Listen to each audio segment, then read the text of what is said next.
की आवश्यकता और इसलिए मैंने विचार किया कि आज आपको मैं क्या बात करूं।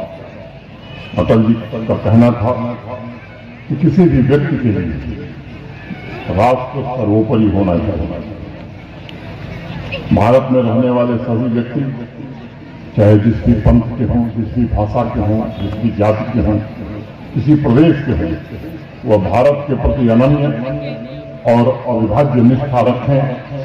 यानी भारत सबसे पहले, इंडिया फर्स्ट, बाकी सब कुछ बाद में।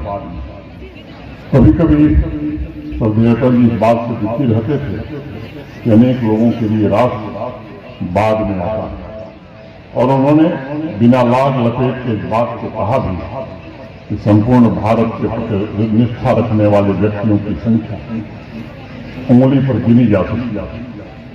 कभी कभी भारत को देखकर एक भीड़ का भ्रम हो जाता है, और आप जानते हैं मित्रों, भीड़ का कोई गंतव्य नहीं होता, न ही भीड़ का कोई मंतव्य होता। देश की जनता को एक महान लक्ष्य तथा एक निश्चित दिशा में नाम देना ही भारतीयकरण है, इंडियनाइजेशन। आज जब भारत की विकसित भारत की यात्रा को साकार करने के लिए देशवासी भारत के वर्तमान प्रधानमंत्री आदरणीय नरेंद्र मोदी जी के नेतृत्व में आगे बढ़ रहे हैं, तब समाज के हर एक वर्ग को अटल जी की इस वाणी को सदैव याद रखना होगा। भारत के प्रति संपूर्ण समाज अनन्य और अविभाज्य निष्ठा रखे और उसको स्वावलंबी बनाने के लिए निरंतर काम करे। एक बड़ा सामाजिक कर्तव्य है जो समाज के सभी वर्गों को मिलकर के करना होगा। हमें इतिहास में जीना नहीं है, बल्कि इतिहास से हमें प्रेरणा लेनी है।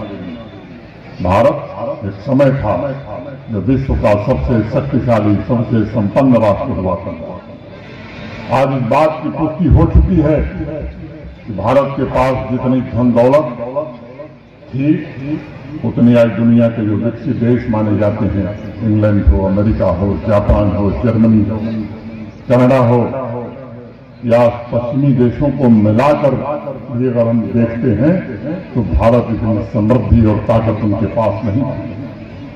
आर्थिक, सांस्कृतिक, शैक्षिक और आध्यात्मिक इन चारों क्षेत्रों में भारत के सामने खड़ा होने की हैसियत भी किसी दुनिया के किसी देश की नहीं थी। आजकल विदेश में बड़े बड़े लेखक, इतिहासकार और अर्थशास्त्री पुराने दस्तावेजों का अध्ययन कर रहे हैं, और निष्कर्ष क्या है? भारत इतना श्रेष्ठ था कि 1700 ईस्वी तक औद्योगिक रूप से इतना विकसित था भारत कि दुनिया का कोई देश उसके बराबर खड़ा नहीं होता। लेकिन लंबे समय की गुलामी के कारण, आक्रांताओं की लूट के कारण, जिन्होंने लगातार सैकड़ों वर्षों तक हमारा यश, वैभव, धन सब कुछ लूटा, हम गुलामी के कारण दुर्बल भी हुए, गरीब भी हुए, असहाय भी हुए। धन्य है हमारे देश के वो महान स्वतंत्रता सेनानी, हमारे पूर्वज, जिन्होंने बलिदान देकर के संघर्ष करके भारत को फिर से 1947 में 15 अगस्त को आजादी दिलाई। जब देश आजाद हुआ तो हालात बद से बदतर हो गए। अनेक अध्ययन हाल फिलहाल में दुनिया में हुए हैं। प्रमाण के साथ अनेक शोधकर्ताओं ने कहा है कि 1100 से होने वाले आक्रमणों, विदेशी आक्रांताओं तथा अंग्रेजों की लूट का अध्ययन अगर किया जाए तो भारत से 45 ट्रिलियन डॉलर महज 173 वर्ष में लूट कर विदेशी भेज गए।